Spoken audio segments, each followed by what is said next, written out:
ഇന്ന് നമ്മൾ ഈ ഒരു വീഡിയോയിൽ നോക്കാൻ പോകുന്നത് കോസ്റ്റ് അക്കൗണ്ടിങ്ങിൻ്റെ കോസ്റ്റ് ഷീറ്റ് എന്ന് പറഞ്ഞൊരു സെക്ഷനാണ്. കോസ്റ്റ് ഷീറ്റ് എങ്ങനെ പ്രിപ്പയർ ചെയ്യാന്നുള്ളത്. സോ കോസ്റ്റ് ഷീറ്റ് എന്ന് പറയുന്നത് ഒരു കമ്പനിയിൽ ഒരു റോ മെറ്റീരിയൽസ് പ്രൊഡ്യൂസ് ചെയ്ത് അത് സെല്ല് ചെയ്ത് അതിൻ്റെ പ്രോഫിറ്റ് ഏൺ ചെയ്യുന്നത് വരെയുള്ള എൻ്റയർ എക്സ്പെൻസ് നമ്മൾ എഴുതാൻ വേണ്ടി യൂസ് ചെയ്യുന്നൊരു റെക്കോർഡാണ് കോസ്റ്റ് ഷീറ്റ് എന്ന് പറയുന്നത്. സോ കോസ്റ്റ് ഷീറ്റിനൊരു ഫോർമാറ്റ് തന്നിട്ടുണ്ട്. ഈ ഒരു ഫോർമാറ്റ്, അതായത് പ്രൈം കോസ്റ്റ് ആദ്യം കാൽക്കുലേറ്റ് ചെയ്ത്, ഫാക്ടറി കോസ്റ്റ് രണ്ടാമത് കാൽക്കുലേറ്റ് ചെയ്ത്, പിന്നീട് കോസ്റ്റ് ഓഫ് പ്രൊഡക്ഷൻ, പിന്നീട് ടോട്ടൽ കോസ്റ്റ് ഓഫ് സെയിൽസ്, പ്രോഫിറ്റും സെയിൽസും ഇതെല്ലാം കാൽക്കുലേറ്റ് ചെയ്യുന്ന ഒരു ഫോർമാറ്റ്. ഇത് ബൈ ഹാർട്ട് ചെയ്ത് പഠിക്കണം, കാരണം ഇതേ ഫോർമാറ്റിൽ എഴുതിയാലേ മാർക്ക് വരുള്ളൂ. ഇതാണ് ഇതിൻ്റെ കോസ്റ്റ് അക്കൗണ്ടിങ്ങിൻ്റെ ഫോർമാറ്റ്. സോ ഫസ്റ്റ് നമ്മൾ നോക്കുവാണെങ്കിൽ അതിൽ direct material consumed, direct labour, direct expense. ഈ ഡയറക്റ്റ് എന്ന് പറഞ്ഞ് എടുത്ത് തരുന്ന കാര്യങ്ങളെല്ലാം പ്രൈം കോസ്റ്റിനുള്ളിൽ വരും. ഇതെല്ലാം കൂടെ നമുക്ക് കിട്ടിക്കഴിയുമ്പം അതെല്ലാം കൂടെ ടോട്ടലി കാൽക്കുലേറ്റ് ചെയ്താണ് നമ്മൾ പ്രൈം കോസ്റ്റ് എഴുതുന്നത്. സോ ഈ കോസ്റ്റ് ഷീറ്റിൻ്റെ കോളംസ് നമ്മൾ നോക്കുകയാണെങ്കിൽ ഒരു പർട്ടിക്കുലർ കോളം ഉണ്ട്, ഒരു ടോട്ടൽ കോസ്റ്റ് കോളം ഉണ്ട്, ഒരു കോസ്റ്റ് പെർ യൂണിറ്റ് കോളം ഉണ്ട്. ഈ കോസ്റ്റ് പെർ യൂണിറ്റ് കോളം കോസ്റ്റിൽ പറഞ്ഞിട്ടുണ്ടെങ്കിൽ മാത്രം കാൽക്കുലേറ്റ് ചെയ്താൽ മതി. അല്ലെങ്കിൽ നമുക്ക് രണ്ട് കോളംസേ വരുള്ളൂ, ഒരു പർട്ടിക്കുലർ കോളം, ഒരു ടോട്ടൽ കോസ്റ്റ് കോളം.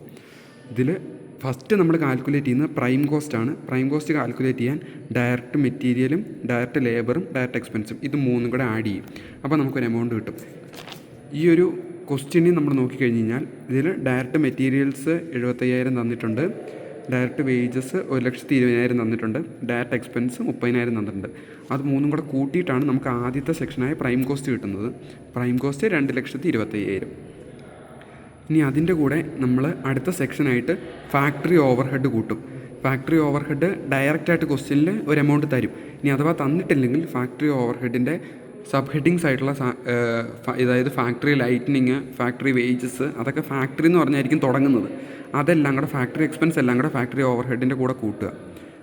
അത് നമ്മൾ നേരത്തെ പ്രൈം കോസ്റ്റ് കാൽക്കുലേറ്റ് ചെയ്തായിരുന്നു. പ്രൈം കോസ്റ്റിൻ്റെ കൂടെ ഫാക്ടറി ഓവർ ഹെഡ് കൂട്ടും. അപ്പോൾ നമുക്ക് ഫാക്ടറി കോസ്റ്റ് കിട്ടും. അതാണ് രണ്ടാമത്തെ സെക്ഷൻ. ഇതിൽ പ്രൈം കോസ്റ്റ് എന്ന് പറയുന്നതാണ് ഒന്നാമത്തേത്, ഫാക്ടറി കോസ്റ്റ് എന്ന് പറയുന്നതാണ് രണ്ടാമത്തേത്. ഇവിടെ നമ്മൾ നോക്കിക്കഴിഞ്ഞ് കഴിഞ്ഞാൽ ഇതിൽ ഫസ്റ്റ് സ്റ്റേജ് എന്ന് പറഞ്ഞാൽ പ്രൈം കോസ്റ്റ് കാൽക്കുലേറ്റ് ചെയ്യാം. അത് നമ്മൾ കാൽക്കുലേറ്റ് ചെയ്തു. അടുത്ത സ്റ്റേജ് എന്ന് പറയുന്നത് ഫാക്ടറി കോസ്റ്റ് അല്ലെങ്കിൽ വർക്ക് കോസ്റ്റ് എന്നാണ് പറയുന്നത്. ഇത് കാൽക്കുലേറ്റ് ചെയ്യാണ് സെക്കൻഡ് സ്റ്റേജ്.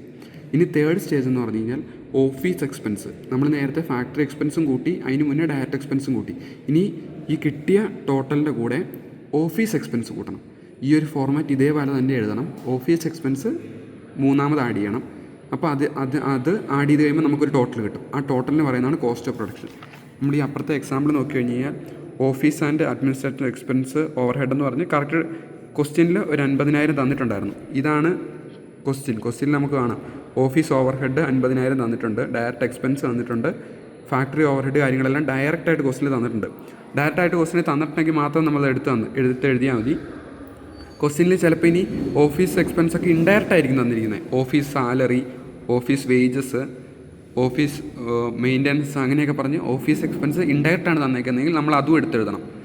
അത് ഓവർ ഹെഡിൻ്റെ അകത്തെടുത്തെഴുതണം. അപ്പോൾ നമുക്ക് ഫാക്ടറി കോസ്റ്റ് കിട്ടിയതിൻ്റെ കൂടെ ഓഫീസ് ഓവർ ഹെഡും കൂടെ കൂട്ടുമ്പം കോസ്റ്റ് ഓഫ് പ്രൊഡക്ഷൻ കിട്ടും. അതാണ് തേർഡ് സ്റ്റേജ് എന്ന് പറയുന്നത്. ആ ഒരു ഫോർമാറ്റിൽ നമ്മൾ നോക്കിക്കഴിഞ്ഞാൽ അറിയാം.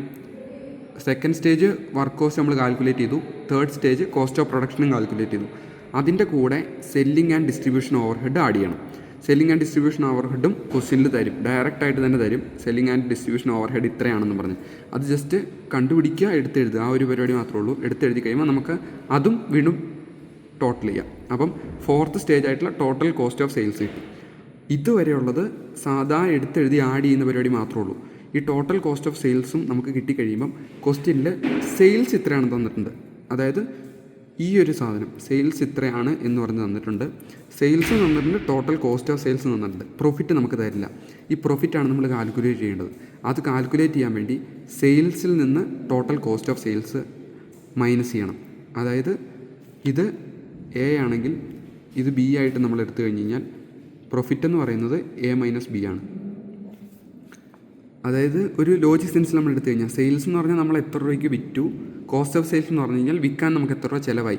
അപ്പം വരവിൽ നിന്ന് ചിലവ് കുറയ്ക്കുക, സെയിൽസിൽ നിന്ന് ടോട്ടൽ കോസ്റ്റ് ഓഫ് സെയിൽസ് കുറച്ച് കഴിയുമ്പം നമുക്ക് ഒരു പോസിറ്റീവ് നമ്പറാണ് കിട്ടുന്നതെങ്കിൽ അത് പ്രോഫിറ്റ് ആയിരിക്കും, നെഗറ്റീവ് നമ്പറാണ് കിട്ടുന്നതെങ്കിൽ അത് ലോസ് ആയിരിക്കും. സോ ഇത്രേ ഉള്ളൂ. ഇതിൽ കോസ്റ്റ് ഷീറ്റിൽ നമ്മൾ ശ്രദ്ധിക്കേണ്ട ഒരു കേസ് എന്ന് പറഞ്ഞു കഴിഞ്ഞാൽ ഈ ഒരു ഫോർമാറ്റ് പഠിച്ചു വെക്കുക. ഇതിൽ 3 കോളംസ് വരുന്നുണ്ട്. Particular, total cost, cost per unit. ഈ കോസ്റ്റ് പെർ യൂണിറ്റ് കാൽക്കുലേറ്റ് ചെയ്യേണ്ട ആവശ്യമില്ല. ക്വസ്റ്റ്യനിൽ കോസ്റ്റ് പെർ യൂണിറ്റ് എത്രയാണ് കണ്ടുപിടിക്കാൻ പറഞ്ഞിട്ടുണ്ടെങ്കിൽ മാത്രം കാൽക്കുലേറ്റ് ചെയ്താൽ മതി. അല്ലെങ്കിൽ നമുക്ക് 2 കോളം മതി, പർട്ടിക്കുലേഴ്സും ടോട്ടൽ കോസ്റ്റും. ഈ ഒരു ഫോർമാറ്റ് അതേപോലെ പഠിച്ചു വെക്കുക. അതായത് ആദ്യം പ്രൈം കോസ്റ്റ് കാൽക്കുലേറ്റ് ചെയ്യണം. പ്രൈം കോസ്റ്റിൻ്റെ ഉള്ളിൽ ടോട്ടൽ മെറ്റീരിയൽസ് കൺസ്യൂംഡ് ഉണ്ട്, ലേബർ ഉണ്ട്, എക്സ്പെൻസ് ഉണ്ട്. ഇത് 3 കൂടെ ആഡ് ചെയ്താൽ മാത്രമേ പ്രൈം കോസ്റ്റ് കിട്ടുള്ളൂ.